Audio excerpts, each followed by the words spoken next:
Hello friends, welcome my channel.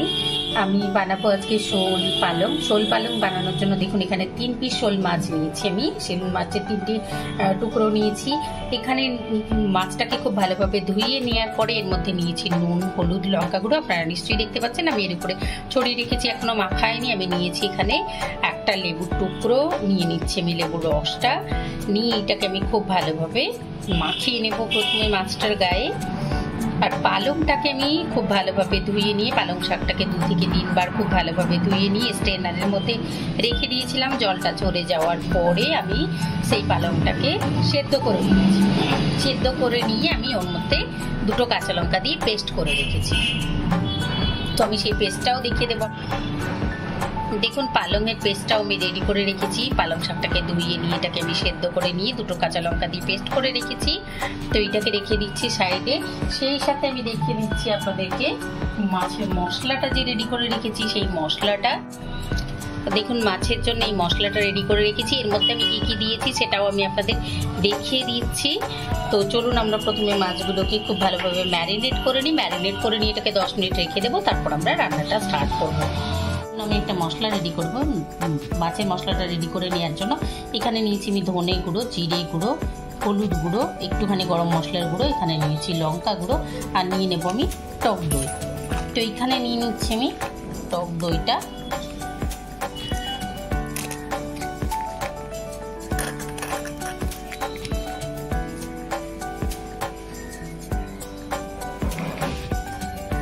Three teaspoon মতো নিলাম আমি টক দই। এটাকে এখন সবটাকে আমি মিলিয়ে নেব, খুব ভালোভাবে ফেটিয়ে নেব।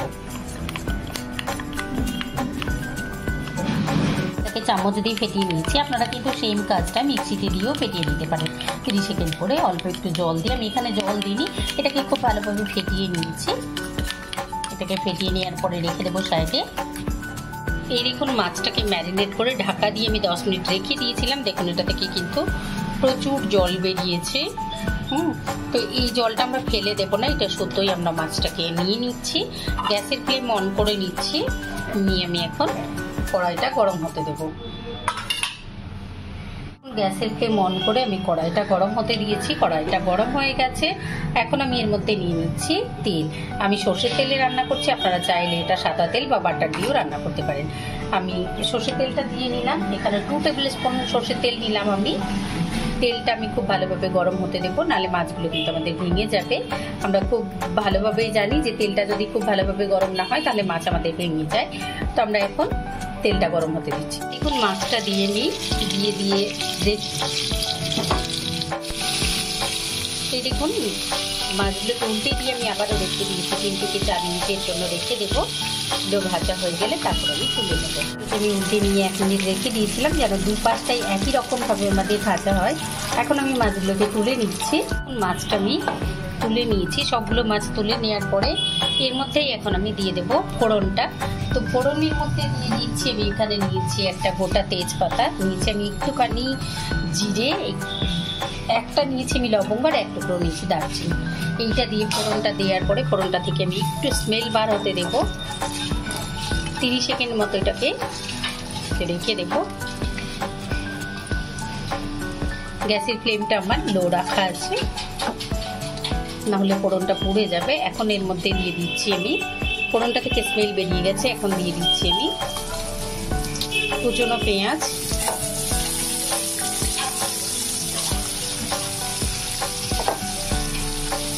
পেঁয়াজটা একটু ট্রান্সপারেন্ট হতে দেখুন, ট্রান্সপারেন্ট হয়ে এসছে। তো এখন আমি এর মধ্যে দিয়ে দেবো রসুন বাটা, আর দিয়ে দেবো আমি আদা বাটা। এটাকে খুব ভালোভাবে কষিয়ে দেবো। গ্যাসের ফ্লেমটা আমার একদম লো রাখা আছে, লো ফ্লেমে আমি মশলাগুলো কষিয়ে নেব। ট্রান্সপারেন্ট হয়ে এসছে। তো এখন আমি এর মধ্যে দিয়ে দেবো রসুন বাটা, আর দিয়ে দেবো আমি আদা বাটা। এটাকে খুব ভালোভাবে কষিয়ে নেব। গ্যাসের ফ্লেমটা আমার একদম লো রাখা আছে, লো ফ্লেমে মশলাগুলো কষিয়ে নেব। রসুন পেস্টটা দিয়ে আমি একদম 30 থেকে 40 সেকেন্ড মতো নাড়িয়ে নিয়েছি, নাহলে কিন্তু পুড়তে শুরু করবে আর মশলা পুড়ে গেলে কিন্তু টেস্টটা একেবারেই খারাপ হয়ে যাবে। এখন এর মধ্যে দিয়ে দেবো আমি টমেটোটা কুচিয়ে নিয়ে। এখানে 3টে টমেটো নিয়েছি আমি, একদম ছোট ছোট 3টে টমেটো। আপনারা চাইলে মাঝারি সাইজের একখানা বড় টমেটো নিতে পারেন। আমি এখন এটাকে খুব ভালোভাবে নাড়িয়ে নেব তেলের উপরে। সেই সাথে টমেটো থেকে যে জলটা বেরোবে তাতে করে মশলাটা কিন্তু কষানো আমাদের হয়ে যাবে। টমেটোটা যাতে খুব ভালোভাবে তাড়াতাড়ি কষানো হয়ে যায় সেই জন্য আমি এর মধ্যে দিয়ে দিচ্ছি নুন। মাছ ভাজার সময় আমরা নুন দিয়েছি, সেই কথাটা খেয়াল রেখে কিন্তু আমাদের সবসময় নুন অ্যাড করতে হবে। আর রান্নায় কিন্তু নুন মিষ্টিটা হচ্ছে মেন। রান্নার নুন মিষ্টির পরিমাণ যদি ভালো থাকে তাহলে রান্নার স্বাদ নুন বেড়ে যাবে। নুন মিষ্টির পরিমাণ যদি কমে যায় বা বেড়ে যায় তাহলে তো কথাই নেই, কমে গেলে তবু ব্যালেন্স করা যাবে। তো আমাদের গৃহিণীদের সবসময় কিন্তু রান্নার সময়টা খেয়াল রাখতে হবে নুন মিষ্টিটা। আর ঝাল যার পছন্দ মতো খান না, তাই ঝাল নিয়ে তত মাথা ব্যথা নেই, তবে নুন মিষ্টিটা অবশ্যই মাথা ব্যথার কারণ রান্নার ক্ষেত্রে।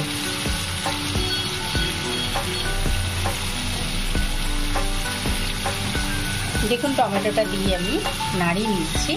1 মিনিট মতো হয়ে গেছে। নিশ্চয়ই দেখতে পাচ্ছেন যে টমেটোটা থেকে কিন্তু প্রচুর পরিমাণে জল বেরিয়েছে। তো এই জলে এটা সেদ্ধ হয়ে যাবে। গ্যাসের ফ্লেম লো করে এটাকে এখন আমি কষিয়ে নিই, নাহলে ক্লিপটা অনেক বড় হয়ে যাবে। দেখুন টমেটোটা কিন্তু কষানো হয়ে এসছে, তেলটা উপরের দিকে চকচক করছে। তো এখন আমি এর মধ্যে যে মশলাটা আমরা অ্যাড করে রেখেছি, যে মশলাটা আমাদের কষানো হয়ে গেছে, আমি এটাকে 3 মিনিট মতো কষিয়ে নিয়েছি। নিশ্চয়ই দেখতে পাচ্ছেন তেলটা উপরের দিকে উঠে এসেছে, সেই সঙ্গে টমেটোটাও বেশ ভালো মেল্ট হয়ে গেছে, মানে ভাজা ভাজা হয়ে গেছে। সুন্দরভাবে মশলাটা উপরের দিকে তেল ছেড়ে দিয়েছে, তার মানে আমাদের মশলাটা রেডি। এখন এর মধ্যে যে পেস্টটা আমরা মশলা রেডি করে রাখলাম সেই পেস্টটা দিয়ে দিচ্ছি। এর মধ্যে কী কী দিয়েছি আমি আপনাদের দেখিয়ে দিলাম যে কী কী দিয়েছি। পুরো পেস্টটা ঢেলে দিলাম, দিয়ে গ্যাসের ফ্লেম লো করে এটাকে নাড়াতে হবে, নাহলে কিন্তু দই রয়েছে ফেটে যাবে মশলাটা।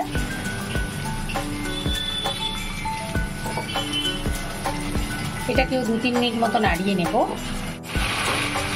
এই দেখুন দইয়ের মিশ্রণটা দেওয়ার পরেও আমি এটাকে কষিয়ে নিয়েছি 2 থেকে 3 মিনিট মতো। এটাকে আরও কষিয়ে নিতে হবে। তো যেহেতু আমরা শাকটাকেও এর মধ্যে দিয়ে কষিয়ে নেব, যার জন্য এর মধ্যেই এখন আমি ঢেলে দেবো শাকটা। দেখুন যে শাকটা নিয়েছিলাম আমি, শাকটা দিয়ে দিচ্ছি তেলের মধ্যে। দিয়ে দিয়েছি আমি।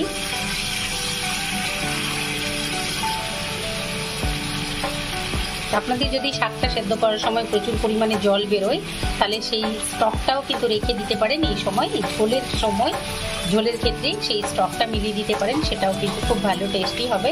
আমি যেহেতু জলটা কম দিয়েছি, জল একদম কম দিয়েছিলাম, মানে পাতাগুলোকে জল ঝরিয়ে নিয়ে দিয়েছিলাম, যার জন্য খুব বেশি জল আমার বেরোয়নি। পালং পাতা থেকে এমনি প্রচুর জল বেরোয়, তো স্ট্রেনারের উপরে ধুয়ে যদি রেখে দেন তাহলে খুব বেশি জল বেরোবে না। তো শাকটা দেওয়ার পরে ওইটাকে আমি কষিয়ে নেবো 3 থেকে 4 মিনিট মতো। দেখুন শাকটা দেওয়ার পরে এখানে আমি 4 মিনিট মতো কষিয়ে নিয়েছি। কষিয়ে নেওয়ার পরে নিশ্চয়ই দেখতে পাচ্ছেন যে পুরো কালারটা চেঞ্জ হয়ে গেছে, আর শাকটার উপরেও তেল ভেসে ভেসে আছে। দেখুন পুরো কড়াইটা থেকে যখন শাকটা এক সাইডে হয়ে যাচ্ছে, মানে আমাদের কিন্তু শাকটাও ভাজা হয়ে যাচ্ছে। তো আমি এখন এর মধ্যে অ্যাড করে দেবো জলটা। প্রথমে আমরা মশলা যে বোলের মধ্যে দিয়ে করেছিলাম, মিশিয়ে নিয়েছিলাম দইয়ের মশলাটা, সেই বোলটা দিয়ে জলটা অ্যাড করে দিচ্ছি। দেখুন এই বোলের মধ্যে আমি মশলাটা অ্যাড করেছিলাম, সেটা দিয়ে আমি জলটা অ্যাড করে দিচ্ছি।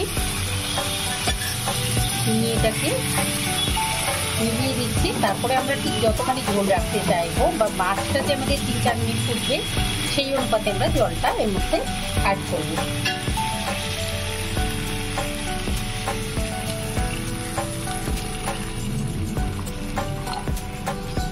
তো অ্যাড করে দিলাম আমি জলটা।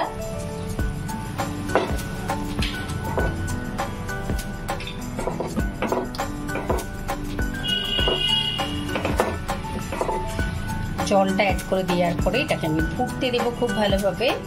তারপরে এর মধ্যে আমরা মাছগুলো দিয়ে দেবো।